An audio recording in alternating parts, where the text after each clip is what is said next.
Hello, welcome into A Teacher's History of the United States. Thanks so much for joining me again today. Did you know that following the victories at Trenton and Princeton, Howe knew he needed to come up with a strategy for 1777, a strategy that he kept changing that saw him eventually abandoning General Burgoyne in New York and leaving him to subsequent defeat? That the Marquis de Lafayette, who volunteered to join the American forces at the age of 19, saw his first battle at the Battle of Brandywine, injuring himself. That John Marshall, the future Supreme Court Chief Justice, injured himself at Germantown. And when you think about it, if the Americans had defeated the British at Germantown, well, that could have very well brought an end to the war. Did you know all of this? Maybe, maybe not. Get your notebooks out because today we'll cover that and more. In episode 63, George Washington crashes down to earth. The battles of Brandywine and Germantown. All right, everyone, welcome in to episode 63. Today, we are going to pick up where we left off following the victories at Trenton and Princeton and talk about the winter of 1777 and the subsequent battles that Washington found himself in throughout the calendar year of 1777. If you're enjoying the podcast and you're learning a lot with us, if you could support the show at patreon.com/ateachershistory, that would mean a ton to us. The book recommendation for this week is The Glorious Cause by Robert Middlecoff. It is a fantastic book on the American Revolution. I read, I think in high school, probably about 500 pages, and this book actually is what got me really into the American Revolution. So if you want a narrative of the Revolution all the way from the 60s, the 1760s through the fighting itself, I would check out The Glorious Cause by Robert Middlecoff. I also want to give a shout out to K2 Skier 95 for the following review left on iTunes this past week. Quote, "If you're looking to learn about early U.S. history but aren't necessarily a history buff who lives for the nitty-gritty details, then this podcast is for you. It's factual with just the right amount of detail. I'm now confident I could hold my own should I ever find myself at a cocktail party, unwittingly engaged in polite conversation with a professor of early U.S. history. Thanks, Chris and your team, for the efforts sharing your knowledge and passion for North American history." Thank you very much for that review. It means a lot, and hopefully you can hold your own at these cocktail parties. That's one of the purposes of this podcast. So let's dive into it. Last episode, we left off with Washington's victories at Trenton and Princeton, and things seemed to be turning around. So we enter the winter of 1777, and as winter turned to spring, General Howe's next objective was to try to take Philadelphia. But figuring out what to do next after word of Washington's victories, he hung out in New York, continuing to delay like only General Howe can delay. There were skirmishes in the colony of New Jersey, but not really a lot happened. One thing that did happen during this time that was incredibly impactful is that Benedict Arnold, who was at home sulking over the fact that he was not given enough credit for his heroism earlier in the war, decided to come out of his semi-retirement and was given a long overdue promotion by the Continental Army, getting back involved in the war effort. There were three men who were primarily responsible for the outcome of 1777, at least from a British perspective. And that is Lord Germain, who was stationed in London, Howe, and a gentleman named General John Burgoyne. While they'll share the blame for the disaster of 1777, which we'll continue into next episode, Howe deserves most of the blame because Howe was the one that came up with the plans on what to do. So he proposed a plan to Lord George Germain, and George Germain was the Secretary of State for the colonies. And Howe's plan was that he take Philadelphia instead of heading north to New York. Germain approved the plan because his understanding was that Howe was going to take Philadelphia, and then he would be able to head north to meet up with John Burgoyne in his quest to take Albany. John Burgoyne was sent over from England to relieve Guy Carleton in Quebec, and his plan was to travel down Lake Champlain toward Albany, New York. At the same time, a British force would be coming through the Mohawk Valley to Albany, and Howe would bring up about 10,000 men from New York to meet them in Albany. The major purpose of this was to cut the New England colonies off from the rest of the colonies, focus their combined fury on New England, and then turn their attention to the remaining colonies, the ones with much higher loyalist populations. Sort of like this idea of cutting the head off of the snake. And it seemed like a pretty good plan, so what could really go wrong here? Well, Howe decided to change his mind and do General Howe things. Initially, he was going to take Philadelphia by land, which would have made it a much quicker victory and given him the opportunity to then head north to help out Burgoyne. But by mid-April, when his men were constructing pontoons to cross the Delaware River, he got cold feet and decided he instead wanted to travel to Philly with the Royal Navy, a much more expensive, expansive, and time-consuming plan. This more or less meant that Howe and his men would be totally cut off from any possibility of helping Burgoyne because they will be on ships sailing up the Chesapeake Bay and landing in Maryland. It doesn't really seem to make any sense on paper why Howe did this, but we must remember that human beings don't always make the decision that is objectively more attractive.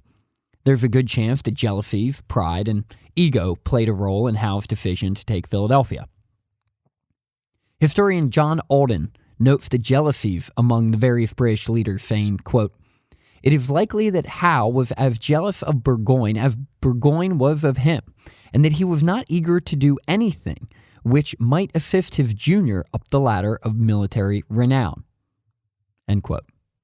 Along the same lines, Don Higginbotham concludes that Howe's view, quote, "The Hudson River was Burgoyne's whole show, and consequently, Howe wanted little to do with it.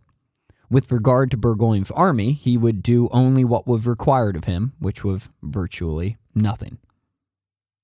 Howe himself wrote to Burgoyne on July 17th that, quote, "My intention is for Pennsylvania, where I expect to meet Washington. But if he goes northward contrary to my expectations, and you can keep him at bay, be assured I shall soon be after him to relieve you." No matter the true motive behind Howe's actions, by the end of June, Howe had withdrawn all of his men from New Jersey and New York to plan for the Philadelphia invasion. On July 23rd, over 260 ships with 15,000 troops sailed for Philadelphia. General Clinton, who was the commanding general in New York, the colony of New York, was furious with Howe because, from his perspective, Howe basically abandoned him. Clinton only had 7,000 men, and about half of them were colonial Tories. That's barely enough men to even hold the city. So, more or less, Clinton is now handcuffed to New York and not able to really do anything else. Not only could Clinton not reinforce Burgoyne if he needed it, but, holding New York was not, like I said, going to be a small task. So you can sort of see what's happening here, right? Clinton is not going to be able to relieve Burgoyne. Howe is not going to be able to relieve Burgoyne. And next episode, in episode 64, we will talk about what will happen to Burgoyne at the battles of Saratoga when he could not be relieved. But let's focus on Howe right now, at least in this episode. July 23rd, like I mentioned, the Armada embarked, and it was a slow process. They sailed up the Delaware River, but instead of going for the city, Howe decided to turn around, sail around the peninsula, up the Chesapeake, and land about 50 to 55 miles from the city of Philadelphia. It took him a month to do this. A month. During his expedition, Washington was considering what his options were. What was Howe doing with his fleet? Was he going to attack on land? What is going on here? Washington just assumed that he must have sailed his army north to lend support to Burgoyne because that was the decision Howe should have made. When Washington heard the fleet had reached the mouth of the Delaware River, he still didn't know what his plans were. Was he going to continue traveling south down to Charleston maybe for an invasion of the South? I mean, they had tried it once before at the beginning of the war. Maybe they're trying it again. It was only after Howe and his ships began to travel up the mouth of the Chesapeake that it was clear to Washington that Howe was headed towards Philadelphia. Washington was stationed at Wilmington, Delaware, and he decided that he was no longer going to operate as a leader of a guerrilla force, but instead he was going to fight Howe, and he was going to fight him in European-style open battle. In late August, Howe landed about 15,000 men at the northern tip of the Chesapeake Bay, like I mentioned earlier, about 50 miles from Philadelphia. Washington traveled down toward Philadelphia to meet Howe and keep him from taking the city. Howe outnumbered Washington 15,000 to 11,000, and Howe and the British not only had a numerical advantage, but a huge advantage in weapons and supplies. Washington, not totally sure of Howe's strength or plans, decided to set himself at a defensive position at present-day Chadds Ford, Pennsylvania, which sat squarely on the road from Baltimore to Philadelphia. Now, there were a few different fords that the British troops could have taken advantage of to cross the Brandywine Creek, but Washington really hoped and planned that Howe would cross at Chadds Ford. And you may be wondering, Chris, what the hell is a ford? That would be a good question, because most people probably don't know. But a ford is a shallow place in a river, a stream, or a creek, like the Brandywine Creek, that someone could walk across. So basically, these are areas where you could take an army across the creek or the stream or the river. And of course, that limits where, the different areas where the army could possibly cross Brandywine Creek. So in order to defend the path to Philadelphia as effectively as possible, Washington deployed troops to the fords both in the north of Chadds Ford and in the south in an attempt to funnel all these British troops across Chadds Ford. Understanding the situation, the geography, and probably even better than Washington did, Howe determined he was not going to mount a full frontal assault, and he had gotten information, evidence from some loyalists in the area that there were a couple fords to the north that Washington was not guarding. So Howe sent a little less than 7,000 men, or at least he left 7,000 men at Chadds Ford, which will directly attack Washington later, and then sent Cornwallis himself and 9,000 additional troops to cross the two unguarded fords to the north in order to outflank Washington.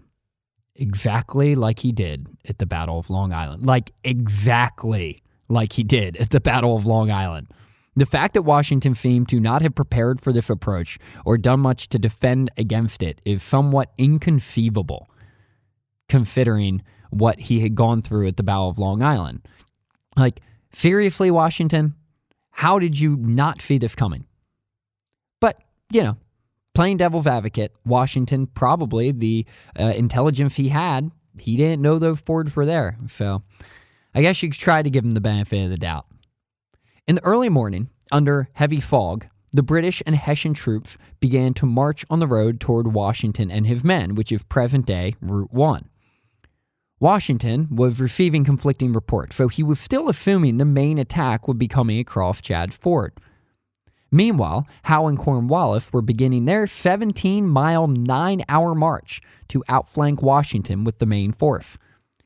Like I said, literally the exact same thing these two men did at the Battle of Long Island. I mean, if the U.S. didn't win this war in the end, recounting battles such as this one would be seriously painful. The Central British Force, under Lieutenant General Wilhelm Knyphausen, waited patiently for Howe and Cornwallis to attack. By 4 p.m., Howe and Cornwallis had arrived. The American troops, receiving intelligence that they were on their way and in the process of outflanking them, were furiously trying to mobilize troops to the north. Quickly, it became apparent that the British troops were going to overwhelm these hastily organized columns, and Washington, Greene, and Knox, and others realized they were in big trouble. because once Howe and Cornwallis's men had engaged, Knyphausen knew it was his signal to attack. He then pushed his 7,000 men across Chad's Ford, striking at the center of the American lines, pushing the American forces back as both flanks attacked simultaneously, an overwhelming barrage for Washington and the American forces. With their lines faltering and men retreating, the one saving grace for Washington and his men was daylight, or I should say, the lack thereof. As the sun set, the British forces were forced to halt their advance, allowing remaining American men to retreat. The British suffered about 600 casualties, with about 500 of those men being wounded and 100 perishing in the battle. It's hard to know the exact casualties for the Americans because they didn't really write it down, but Howe wrote to Lord Germain that the battle saw about 300 men killed, so that's 3 times as many British men, 800 wounded, so that's double the wounded, and nearly 400 more made prisoner. Among the Americans wounded at the Battle of Brandywine was the Marquis de Lafayette. Introduced in more detail in episode 53, and someone will continue to reintroduce as we move forward in the Revolution, Lafayette saw his first action at the Battle of Brandywine. He was wounded in the leg as he successfully organized the American troops for an orderly retreat, and I mean, by all accounts, Lafayette was like a rock star during this retreat. He drew praise from Washington, and Washington then recommended to the Congress that he be promoted for his effectiveness. And a couple months later, when he was back in the field, he ended up taking command of his own division. Lafayette will only grow closer to Washington throughout the war and will be one of the most trusted men and effective officers in the Continental Army. In the end, Washington made a critical error at Brandywine, leaving his right flank wide open and being forced to retreat. He lost many of his horses, so they were not able to effectively retreat with their artillery, and he likely saw his casualty and prisoner of war numbers about double those of the British, like I mentioned a moment ago. All in all, it was a fantastic failure for Washington, saved only by the setting sun. But considering the circumstances, many of the American forces were proud of how well they held up, and GW reported to Congress that, quote, "Despite the day's misfortune, I am pleased to announce that most of my men are in good spirits and still have the courage to fight the enemy another day." Notably, and a bit curiously, Washington, though, didn't report the heroism and incredible efforts by some of his men, especially Nathaniel Greene. Following the defeat at Brandywine, the Second Continental Congress abandoned Philadelphia, moving on to York, Pennsylvania.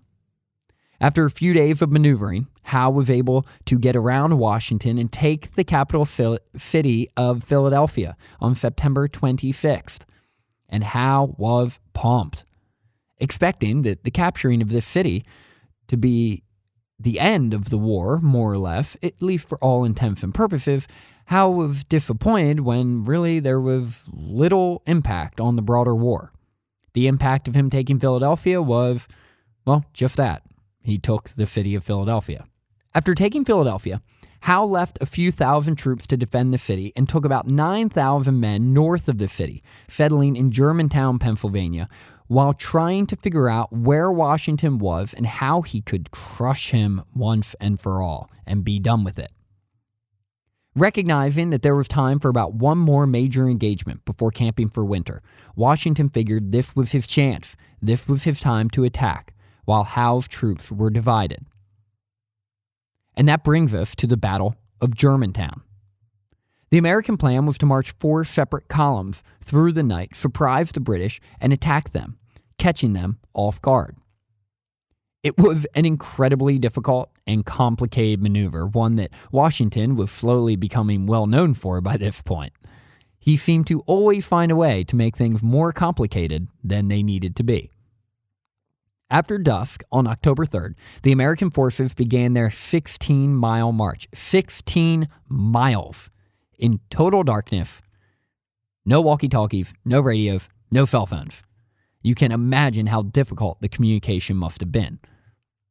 While the British were not suspecting this advance, so, chalk one up for Washington and his men, the darkness, like I mentioned, made communication way too difficult.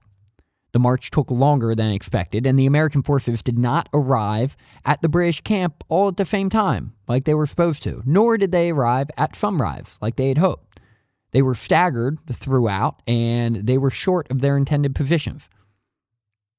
But while they didn't arrive on time, General John Sullivan's men did, and opened fire on the British.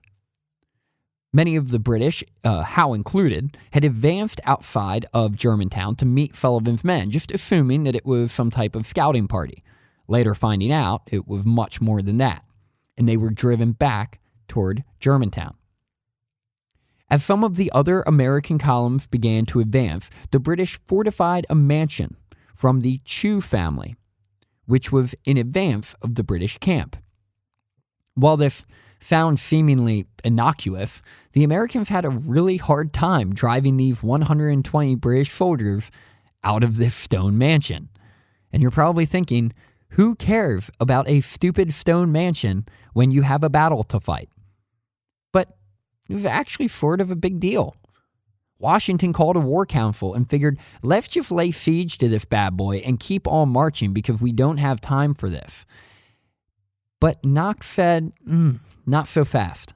I know we're losing our element of surprise by being hunkered down here, and while your approach seems reasonable, there are some real dangers of leaving an enemy behind your lines. Because worst case scenario plays out, they could then attack you from the rear. Washington concurred, and they continued to lay an aggressive siege to the property, which was fantastically unproductive. Unfortunately, through this effort, it delayed the advance of some of the American forces and saw future United States Supreme Court Chief Justice John Marshall wounded. But despite the delay at the Benjamin Chew House, the four columns continued forth, splitting off from each other and creating an even more complicated approach. For a variety of reasons, most of it due to heavy fog and this poor, ineffective communication that I've mentioned, the American columns were forced into retreat, one by one, a disheartening turn of events for Washington's men. Seeing all of his columns being repulsed and Maxwell's men still not able to take that damn mansion, Washington called for his men to retreat. Howe and the British pursued the retreating American forces for 9 miles, but with heavy rearguard action and the setting sun, Howe decided to pursue them no further. Washington saw his casualty numbers rack up to about 150 dead, 500 wounded, and another 400 men taken prisoner. 2 rough battles for the Americans. Once again, Washington had met Howe in battle, and once again had to retreat unceremoniously. Washington's plan was ambitious and complicated, and failed for a few different reasons. He thought his troops were trained and experienced enough to launch such a complicated coordinated assault, and they definitely were not. Like I mentioned, the communication made the night march almost impossible, and of course when the sun came up there was a heavy fog, which made it even worse. Washington had intended for his attack to be like a second Trenton. Had everything gone according to plan, Washington may have trapped and destroyed a second major British force. Because what I haven't mentioned yet, which we'll dive more into next episode, is while Washington is fighting Howe and Cornwallis in Pennsylvania, the American forces, led by Benedict Arnold, are landing, and Horatio Gates, that can't forget him, they're landing a enormous victory in Saratoga, New York, over Burgoyne and the British forces, which will then lead the French to become involved. So, in theory, if Washington had defeated Howe at Brandywine, while simultaneously the American forces are defeating the British in New York and taking Burgoyne's army, this may have compelled Lord North and the British government to sue for peace. I mean, heck, they sued for peace even after Saratoga. It's just that their offer wasn't appealing enough.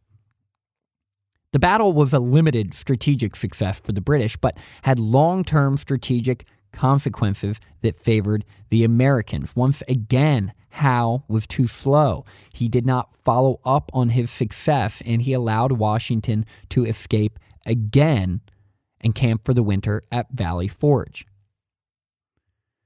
John Fiske, in The American Revolution, wrote, quote, "The genius and audacity shown by Washington in thus planning and so nearly accomplishing the ruin of the British Army only 3 weeks after the defeat of Brandywine produced a profound impression upon the military critics in Europe. Frederick of Prussia saw that presently, when American soldiers should come to be disciplined veterans, they would become a formidable instrument in the hands of their great commander.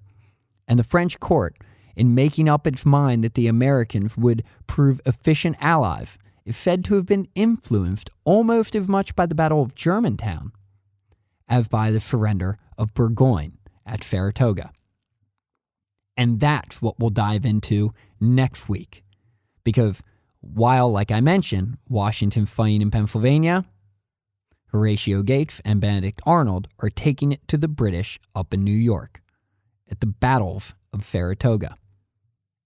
Thanks for listening, and hopefully now you can take pride in knowing just a little bit more about the history of the United States. Class dismissed.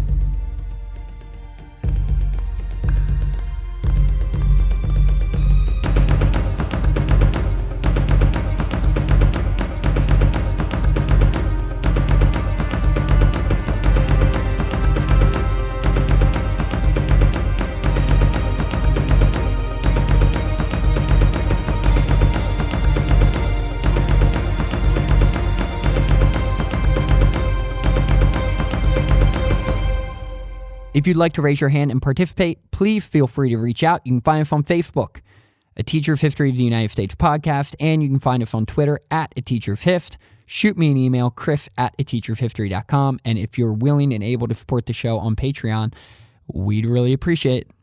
See you next week.